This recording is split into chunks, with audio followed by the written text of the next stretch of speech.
Qui sommes-nous? D'où venons-nous? Où allons-nous après cette vie? Des questions que se pose l'homme depuis la nuit des temps. Artistes, philosophes, mathématiciens, de grands hommes et femmes de par le monde et à travers le temps, chacun à sa façon a tenté de percer le mystère de ces questions, ces interrogations sur le sens de la vie.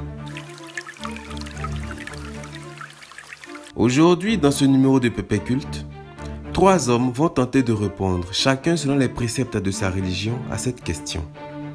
Quel est le sens de la vie?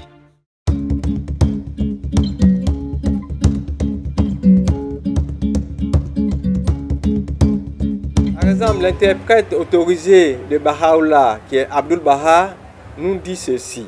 Le bahaïsme, aussi connu sous le nom de foi Baha'i, est une religion abrahamique et monothéiste qui proclame l'unité spirituelle de l'humanité.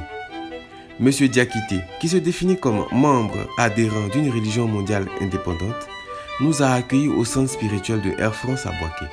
La gloire et la valeur de chaque créature existante sont liées à une cause et dépendent de certaines circonstances. Par exemple, la terre, quand on la prend dans son entièreté, la terre, sa valeur réside dans le fait qu'il pleuve sur elle et que la terre verdisse, qu'il y ait des cours d'eau et qu'elle s'habille d'arbres fruitiers et de fleurs, de plantes pour nourrir les créatures qui l'habitent. Chaque être existe dans un but précis. La terre, les végétaux, les animaux. L'existence de l'homme doit aussi avoir un objectif. Mais l'homme, en finalité, quelle est sa gloire? Sa gloire réside en quoi? Parce qu'elle ne pourra jamais atteindre le bonheur et la richesse matérielle de l'animal ni du végétal. Jamais. Quelle que soit la nourriture, le bien matériel qu'elle pourra acquérir. Alors le summum de la gloire serait pour l'homme quoi? C'est d'atteindre les vertus divines. De s'élever de manière spirituelle et acquérir les vertus divines. Et les vertus divines sont quoi? La bonté, l'assistance à son prochain, la miséricorde, ainsi de suite. Toutes ces qualités que nous connaissons de Dieu, quand on dit Dieu est bon, c'est que l'homme acquiert la bonté. Dieu est miséricordieux, que l'homme puisse acquérir la miséricorde, faire preuve de miséricorde. Que Dieu est justice, est juste et justice, que l'homme puisse être juste dans sa vie. Le sens de la vie serait donc, pour nous les humains, de chercher à atteindre le Créateur en acquérant ses vertus par l'élévation spirituelle. Pour nos prochains intervenants, le sens de la vie, c'est de servir Dieu afin de lui être agréable.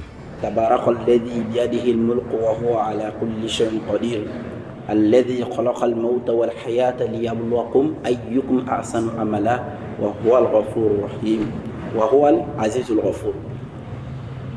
Au nom d'Allah, le tout miséricordieux, le très miséricordieux, béni soit celui dans la main de qui est la royauté, il est omnipotent. C'est lui qui a créé la mort et la vie afin de vous éprouver et de savoir qui de vous est le meilleur en œuvre. Et c'est lui le puissant et le pardonneur.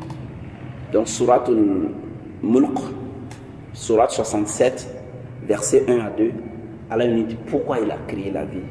Il dit c'est lui Allah qui a créé la mort et la vie afin de nous éprouver et afin de savoir qui est le meilleur en œuvre. La vie, c'est Dieu dans la vie de ses enfants. C'est Dieu qui est en son fils ou en sa fille. C'est Dieu en nous. Cette vie-là, Dieu nous l'a donnée. Cette vie-là, Dieu nous l'a empruntée afin que nous puissions faire tout ce qu'il veut pour que nous soyons bénis, pour que nous soyons heureux sur la terre sur laquelle il nous a amenés. Ben Salah est guide de prière à la mosquée Sanogo Drabo de Gonfreville. L'évangéliste Lucien Kwame est le pasteur principal de l'Union missionnaire de la Nouvelle Alliance de Côte d'Ivoire. Un homme bien-aimé, une femme bien-aimée, sa vie doit avoir un sens. Ce que Dieu a déposé en lui doit avoir un sens. Et le sens de la vie d'un homme, c'est de tout faire pour plaire à Dieu. C'est de tout faire pour être agréable à Dieu. C'est de tout faire pour respecter les commandements de l'Éternel. C'est de tout faire pour respecter les principes divins.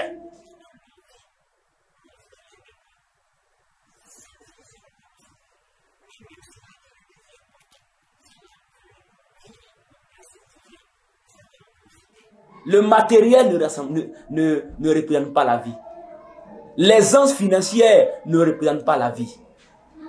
La vie, c'est le don de Dieu. La vie, c'est marcher selon les principes de Dieu. La vie, c'est penser après ton départ sur terre. Où serai-je quand je ne serai plus sur cette terre? Donc, le sens premier de la vie, de l'exemple de la vie, c'est d'abord, encore on revient sur le thème de preuve. Allah nous a mis dans ce monde-là, il nous a donné la vie, c'est pour savoir qui va œuvrer en bien. Et c'est dans ce monde-là, c'est grâce à la vie qu'on sait qu'il y a un créateur, il y a un être suprême.